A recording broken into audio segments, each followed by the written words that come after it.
পানীয় জল থেকে অসুস্থ কামারহাটি পৌরসভার 29 নম্বর ওয়ার্ডের বিস্তীর্ণ এলাকার বাসিন্দারা। পানীয় জল থেকে অসুস্থ কামারহাটি পৌরসভার 29 নম্বর ওয়ার্ডের বিস্তীর্ণ এলাকার বাসিন্দারা ইতিমধ্যে বেশ কয়েকজন সাগর দত্ত মেডিকেল কলেজ হাসপাতালে ভর্তি হয়েছেন। পানীয় জল ব্যবহারের সতর্কতা জারি করে ইতিমধ্যে গতকাল থেকে টোটো করে প্রচারে নেমেছেন তৃণমূল কাউন্সিলর নির্মলা রায়।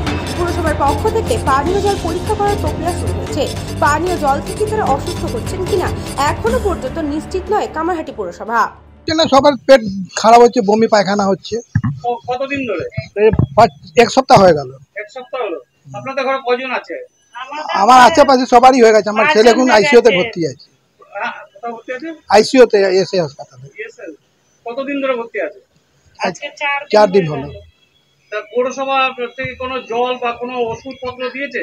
ওষুধপত্র না, জল আসছে, ওখান থেকে জল আসছে, ট্যাঙ্কি করে রাখা হচ্ছে। ওই যে আমার ছেলে সকালে উঠলো আর বমি পায়খানা আরম্ভ, তারপরে নিয়ে গেছি ডাক্তার, আইসিইউতে রেখেছে ওকে। হ্যাঁ, ডাক্তার আমাদেরকে সান্ত্বনা দিচ্ছে যে ভালো হবে আস্তে আস্তে, আপনারা ঘাবড়ান না। আমরা বাড়িতে কাউন্সিলর আসেনি, ওইখানে ঘুরছে চারোদিকে। আমার দেখেছে ওই সামনে দেখলো এইটা টোটো লাগেছে লালকোঠি তাহলে আমার কারখানার ভিতরে যে মানে জলি পৌঁছায়, মানে কি খাওয়া হচ্ছে না হচ্ছে সবাই, মানে সবার বাড়ি 1 জন 2 জন 5 জন, ইনার বাড়ি মানে 5 জন 6 জন অসুস্থ আছে, মানে ধরো ম্যাক্সিমাম 50 জন আছে হসপিটালে। হ্যাঁ, কোন হসপিটালে? সাগর দত্ত এসআই। কতদিন ধরে হয়েছে? ওই 3-4 দিন ধরুন।